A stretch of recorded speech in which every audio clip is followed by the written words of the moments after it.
भारतीय पुराणों में कामदेव को केवल प्रेम और वासना का देवता नहीं माना गया, बल्कि उन्हें इंद्रियों के नियंत्रण और उनके असंतुलन का प्रतीक भी समझा गया है।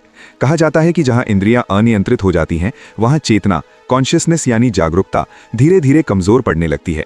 आज हजारों वर्ष बाद वही सिद्धांत आधुनिक पुरुषों के जीवन में एक नए नाम के साथ सामने आ रहा है, जिसे आज की चिकित्सा भाषा में पेनाइल हाइपरसेंसिटिविटी यानी लिंग की अत्यधिक संवेदनशीलता कहा जाता है। अनेक पुरुष इस स्थिति को प्रीमैच्योर इजैक्यूलेशन यानी समय से पहले स्खलन समझ लेते हैं और इसी भ्रम के कारण गलत दवाइयां लेना शुरू कर देते हैं। कई बार शर्म के कारण चुप रह जाते हैं और कई बार इसी गलतफहमी के साथ मानसिक तनाव में जीते रहते हैं, जबकि वास्तविकता यह है कि हर बार जल्दी डिस्चार्ज यानी स्खलन होना प्रीमैच्योर इजैक्यूलेशन नहीं होता। कई मामलों में ये केवल नसों की अत्यधिक सक्रियता यानी नर्व ओवर एक्टिविटी, नसों का जरूरत से ज्यादा सक्रिय होना का परिणाम होता है, और यही अंतर न समझ पाने के कारण समस्या का सही समाधान नहीं मिल पाता। ये लेख इसी भ्रम को स्पष्ट रूप से तोड़ने और वास्तविक कारण को समझाने के लिए लिखा गया है। साथियों, ये एक बहुत महत्वपूर्ण जानकारी है। ऐसी जानकारी आपको कोई डॉक्टर भी नहीं देगा, इसलिए इस वीडियो को पूरा देखें।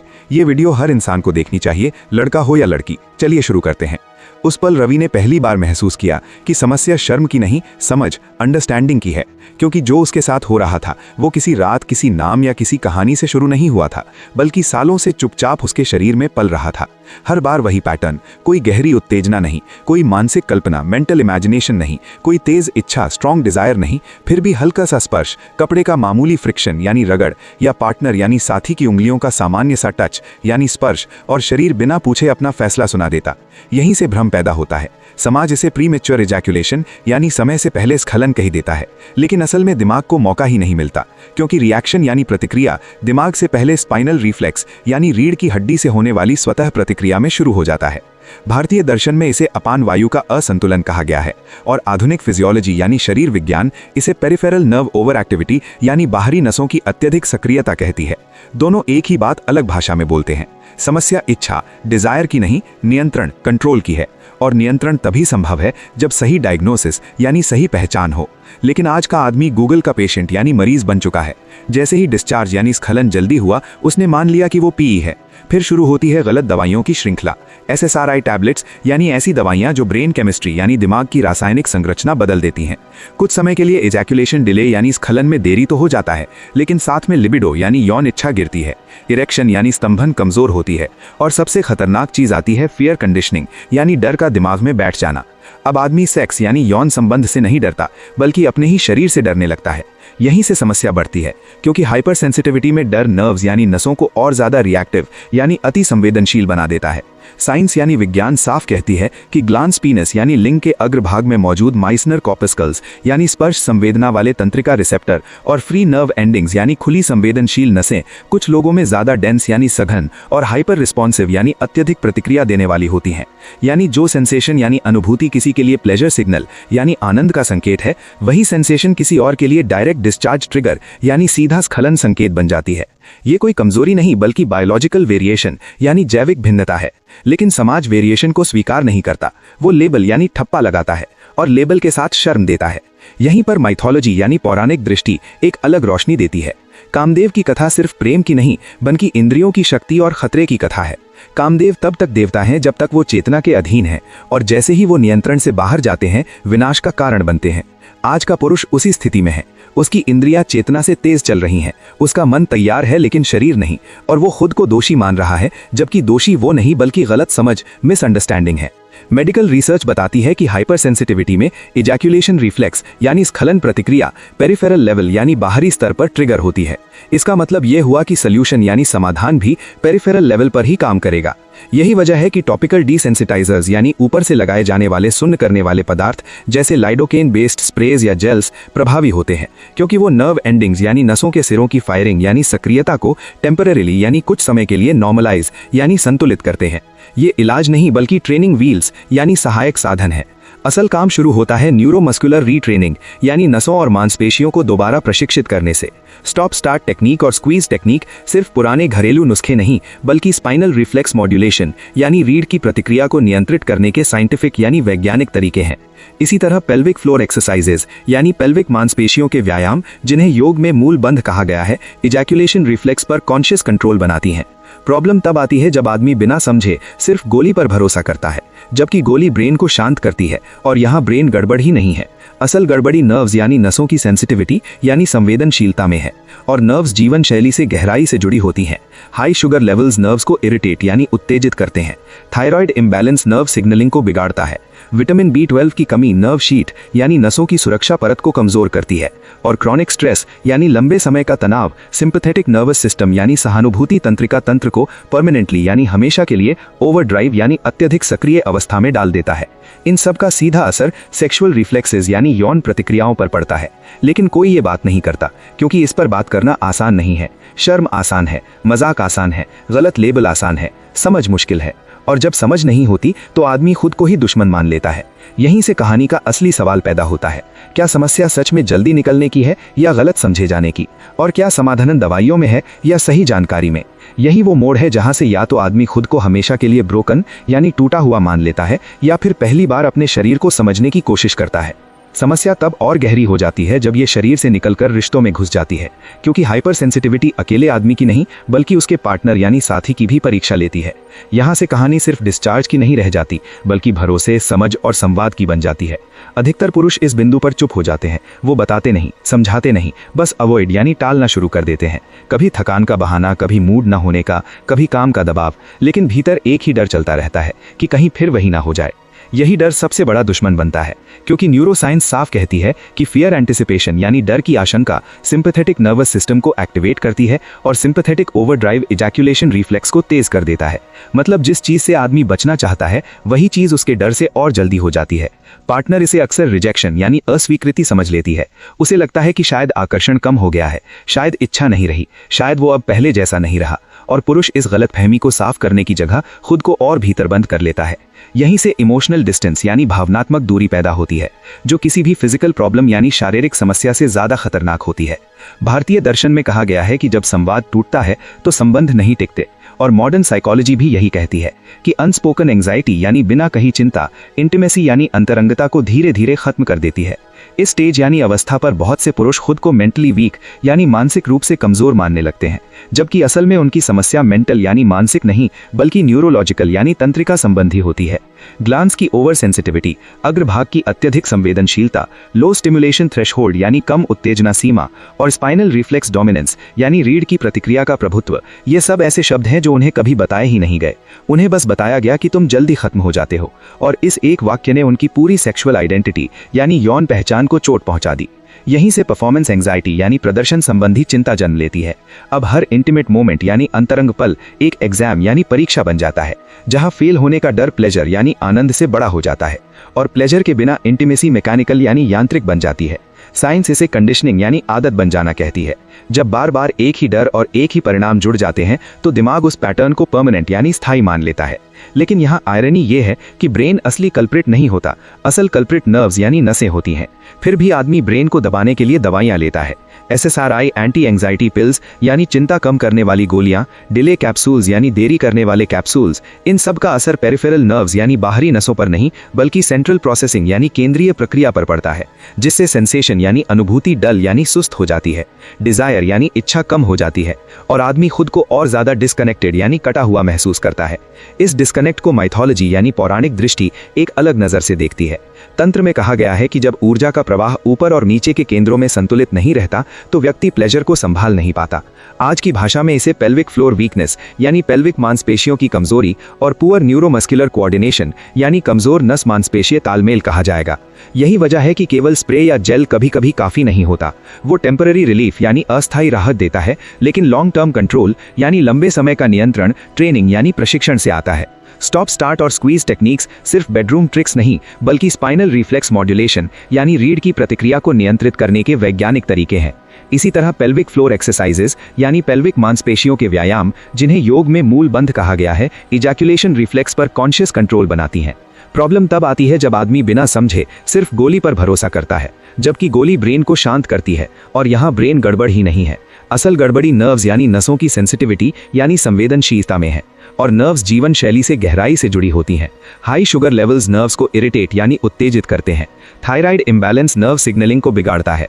विटामिन B12 की कमी नर्व शीथ यानी नसों की सुरक्षा परत को कमजोर करती है। और क्रॉनिक स्ट्रेस यानी लंबे समय का तनाव सिंपैथेटिक नर्वस सिस्टम यानी सहानुभूति तंत्रिका तंत्र को परमानेंटली यानी हमेशा के लिए ओवरड्राइव यानी अत्यधिक सक्रिय अवस्था में डाल देता है। इन सब का सीधा असर सेक्सुअल रिफ्लेक्सेस यानी यौन प्रतिक्रियाओं पर पड़ता है, लेकिन कोई ये बात नहीं करता क्योंकि इस पर बात करना आसान नहीं है। शर्म आसान है, मजाक आसान है, गलत लेबल आसान है, समझ मुश्किल है, और जब समझ नहीं होती तो आदमी खुद को ही दुश्मन मान लेता है। यहीं से कहानी का असली सवाल पैदा होता है, क्या समस्या सच में जल्दी निकलने की है या गलत समझे जाने की? और क्या समाधान दवाइयों में है या सही जानकारी में? यही वो मोड़ है जहां से या तो आदमी खुद को हमेशा के लिए ब्रोकन यानी टूटा हुआ मान लेता है, या फिर पहली बार अपने शरीर को समझने की कोशिश करता है। समस्या तब और गहरी हो जाती है जब ये शरीर से निकलकर रिश्तों में घुस जाती है, क्योंकि हाइपर सेंसिटिविटी अकेले आदमी की नहीं बल्कि उसके पार्टनर यानी साथी की भी परीक्षा लेती है। यहां से कहानी सिर्फ डिस्चार्ज यानी स्खलन की नहीं रह जाती, बल्कि भरोसे, समझ और संवाद की बन जाती है। अधिकतर पुरुष इस बिंदु पर चुप हो जाते हैं। वो बताते नहीं, समझाते नहीं, बस अवॉइड यानी टालना शुरू कर देते हैं। कभी थकान का बहाना, कभी मूड यानी मन न होने का, कभी काम का दबाव, लेकिन भीतर एक ही डर चलता रहता है कि कहीं फिर वही न हो जाए। यही डर सबसे बड़ा दुश्मन बनता है, क्योंकि न्यूरोसाइंस यानी तंत्रिका विज्ञान साफ कहती है कि फियर एंटिसिपेशन यानी डर की आशंका सिंपैथेटिक नर्वस सिस्टम को एक्टिवेट यानी सक्रिय करती है, और सिंपैथेटिक ओवरड्राइव इजैक्यूलेशन रिफ्लेक्स को तेज कर देता है। मतलब जिस चीज से आदमी बचना चाहता है वही चीज उसके डर से और जल्दी हो जाती है। पार्टनर इसे अक्सर रिजेक्शन यानी अस्वीकार समझ लेती है। उसे लगता है कि शायद अट्रैक्शन यानी आकर्षण कम हो गया है, शायद इच्छा नहीं रही, शायद वो अब पहले जैसा नहीं रहा, और पुरुष इस गलतफहमी को साफ करने की जगह खुद को और भीतर बंद कर लेता है। यहीं से इमोशनल डिस्टेंस यानी भावनात्मक दूरी पैदा होती है, जो किसी भी फिजिकल प्रॉब्लम यानी शारीरिक समस्या से ज्यादा खतरनाक होती है। भारतीय दर्शन में कहा गया है कि जब संवाद टूटता है तो संबंध नहीं टिकते, और मॉडर्न साइकोलॉजी यानी आधुनिक मनोविज्ञान भी यही कहती है कि अनस्पोकन एंग्जाइटी यानी बिना कही चिंता इंटीमेसी यानी अंतरंगता को धीरे धीरे खत्म कर देती है। इस स्टेज यानी अवस्था पर बहुत से पुरुष खुद को मेंटली वीक यानी मानसिक रूप से कमजोर मानने लगते हैं, जबकि असल में उनकी समस्या मेंटल यानी मानसिक नहीं बल्कि न्यूरोलॉजिकल होती है। ग्लैंड्स की ओवर सेंसिटिविटी यानी अग्रभाग की अत्यधिक संवेदनशीलता, लो स्टिमुलेशन थ्रेशहोल्ड यानी कम उत्तेजना सीमा, और स्पाइनल रिफ्लेक्स डोमिनेंस यानी रीढ़ की प्रतिक्रिया का प्रभुत्व, ये सब ऐसे शब्द हैं जो उन्हें कभी बताए ही नहीं गए। उन्हें बस बताया गया कि तुम जल्दी खत्म हो जाते हो, और इस एक वाक्य ने उनकी पूरी सेक्सुअल आइडेंटिटी यानी यौन पहचान को चोट पहुंचा दी। यहीं से परफॉर्मेंस एंग्जाइटी यानी प्रदर्शन संबंधी चिंता जन्म लेती है। अब हर इंटीमेट मोमेंट यानी अंतरंग पल एक एग्जाम बन जाता है, जहां फेल होने का डर प्लेजर यानी आनंद से बड़ा हो जाता है, और प्लेजर के बिना इंटीमेसी मैकेनिकल यानी यांत्रिक बन जाती है। साइंस इसे कंडीशनिंग यानी आदत बन जाना कहती है। जब बार बार एक ही डर और एक ही परिणाम जुड़ जाते हैं तो ब्रेन उस पैटर्न को परमानेंट यानी स्थायी मान लेता है। लेकिन यहाँ आयरनी यानी विडंबना ये है कि ब्रेन असली कल्प्रिट नहीं होता। असल कल्प्रिट नर्व्स यानी नसें होती हैं। फिर भी आदमी ब्रेन को दबाने के लिए दवाइयाँ लेता है। SSRIs, एंटी एंग्जाइटी पिल्स यानी चिंता कम करने वाली गोलियाँ, डिले कैप्सूल्स यानी देरी करने वाले कैप्सूल। इन सब का असर पेरिफेरल नर्व्स यानी बाहरी वसों पर नहीं बल्कि सेंट्रल प्रोसेसिंग यानी केंद्रीय प्रक्रिया पर पड़ता है, जिससे सेंसेशन यानी अनुभूति सुस्त यानी सुन्न हो जाती है, डिजायर यानी इच्छा कम हो जाती है, और आदमी खुद को और ज्यादा डिस्कनेक्टेड यानी कटा हुआ महसूस करता है। इस डिस्कनेक्ट को माइथोलॉजी यानी पौराणिक दृष्टि एक अलग नजर से देखती है। तंत्र में कहा गया है कि जब ऊर्जा का प्रवाह ऊपर और नीचे के केंद्रों में संतुलित नहीं रहता तो व्यक्ति प्लेजर को संभाल नहीं पाता। आज की भाषा में इसे पेल्विक फ्लोर वीकनेस यानी पेल्विक मांसपेशियों की कमजोरी और पुअर न्यूरोमस्कुलर कोऑर्डिनेशन यानी कमजोर नस मांसपेशी तालमेल कहा जाएगा। यही वजह है कि केवल स्प्रे या जेल कभी कभी काफी नहीं होता। वो टेम्परेरी रिलीफ देता है, लेकिन लॉन्ग टर्म कंट्रोल यानी लंबे समय का नियंत्रण ट्रेनिंग से आता है। स्टॉप स्टार्ट और स्क्वीज टेक्निक्स सिर्फ बेडरूम ट्रिक्स नहीं है, बल्कि नर्वस सिस्टम को री एजुकेट यानी दोबारा सिखाने के तरीके हैं। ये टेक्निक स्पाइनल रिफ्लेक्स को बताते हैं कि हर सिग्नल पर तुरंत फायर करना जरूरी नहीं है। इसी तरह pelvic floor exercises ejaculation reflex को कॉन्शियस कंट्रोल में लाती हैं। जब आदमी ये समझने लगता है कि उसका शरीर उसका दुश्मन नहीं बल्कि एक सिस्टम यानी प्रणाली है जिसे ट्रेन किया जा सकता है, तब धीरे धीरे डर कम होता है, और डर के कम होते ही सेंसिटिविटी भी नॉर्मलाइज यानी संतुलित होने लगती है। यहाँ पार्टनर की भूमिका बहुत अहम हो जाती है, क्योंकि सपोर्ट और पेशेंस नर्वस सिस्टम को सेफ्टी सिग्नल देता है, और सेफ्टी सिग्नल सिंपैथेटिक ओवरड्राइव को पैरासिम्पैथेटिक बैलेंस में लाता है। यही वो अवस्था है जहाँ प्लेजर टिकता है। लेकिन ये सब तभी संभव है जब आदमी खुद को ब्रोकन यानी टूटा हुआ मानना बंद करे, जब वो ये माने कि समस्या चरित्र की नहीं बल्कि केमिस्ट्री की है और केमिस्ट्री को समझा और बदला जा सकता है। यहीं पर कहानी एक नए मोड़ की तरफ बढ़ती है, क्योंकि अब सवाल सिर्फ मेरे साथ क्या गलत है का नहीं रह जाता, बल्कि ये बन जाता है कि मैं इसे कैसे सही समझूं। यहीं पर कहानी का सबसे जरूरी मोड़ आता है, क्योंकि अब सवाल ये नहीं बचता कि समस्या क्या है, बल्कि ये बन जाता है कि आदमी इसके साथ क्या करता है। ज्यादातर लोग यही हार मान लेते हैं। वो मान लेते हैं कि उनका शरीर ऐसा ही है कि वो हमेशा जल्दी प्रतिक्रिया देगा, कि वो कभी नियंत्रण महसूस नहीं कर पाएंगे। लेकिन यही वो जगह है जहां माइथोलॉजी और मॉडर्न साइंस एक ही बात दो अलग भाषाओं में कहती हैं। दोनों कहती हैं कि जो ट्रेन किया जा सकता है उसे डेस्टिनी यानी किस्मत नहीं कहा जा सकता।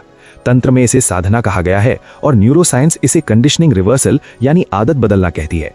मतलब साफ है, हाइपर सेंसिटिविटी कोई परमानेंट कर्स यानी स्थायी अभिशाप नहीं, बल्कि एक मॉडिफाइबल स्टेट यानी बदली जा सकने वाली स्थिति है।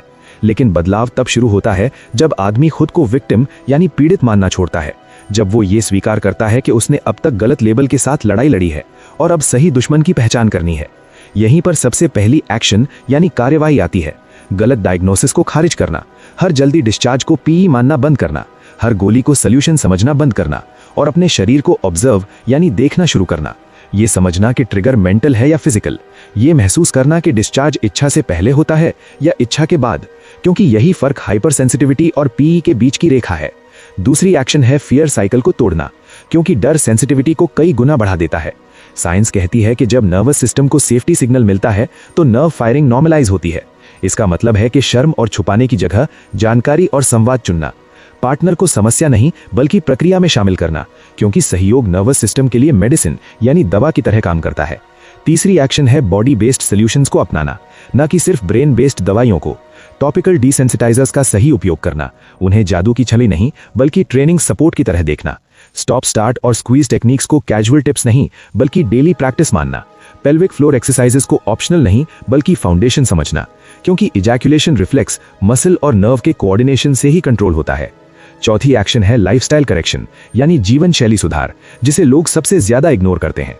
हाई शुगर नर्व्स को इरिटेट करता है। स्लीप डेप्रिवेशन यानी नींद की कमी नर्वस सिस्टम को हाइपर सेंसिटिव बनाता है। क्रॉनिक पॉर्न यूसेज यानी लगातार अश्लील सामग्री का उपयोग ब्रेन बॉडी मिसमैच पैदा करता है। इन सबको ठीक किए बिना कोई भी स्प्रे या एक्सरसाइज लॉन्ग टर्म काम नहीं करेगी। और सबसे आखिरी लेकिन सबसे जरूरी एक्शन है नैरेटिव यानी कहानी बदलना, अपने बारे में, अपने शरीर के बारे में, अपने अनुभव के बारे में। जब तक आदमी खुद को कमजोर, अधूरा या खराब मानता रहेगा, तब तक उसका नर्वस सिस्टम डिफेंसिव मोड में रहेगा। लेकिन जिस दिन वो ये मान लेगा कि उसका शरीर गलत नहीं बल्कि ज्यादा सेंसिटिव है, उसी दिन से कंट्रोल की प्रक्रिया शुरू हो जाती है।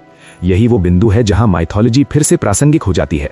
कामदेव को शिव ने इसलिए नहीं जलाया क्योंकि इच्छा गलत थी, बल्कि इसलिए क्योंकि इच्छा डिसिप्लिन से बाहर थी। और जैसे ही इच्छा चेतना के अधीन आती है, वही ऊर्जा सृजन बन जाती है। आज का पुरुष भी उसी चौराहे पर खड़ा है। या तो वो अपनी सेंसिटिविटी को शर्म समझकर दबाता रहेगा, या फिर उसे समझकर दिशा देगा। और यही इस पूरी कहानी का उद्देश्य है।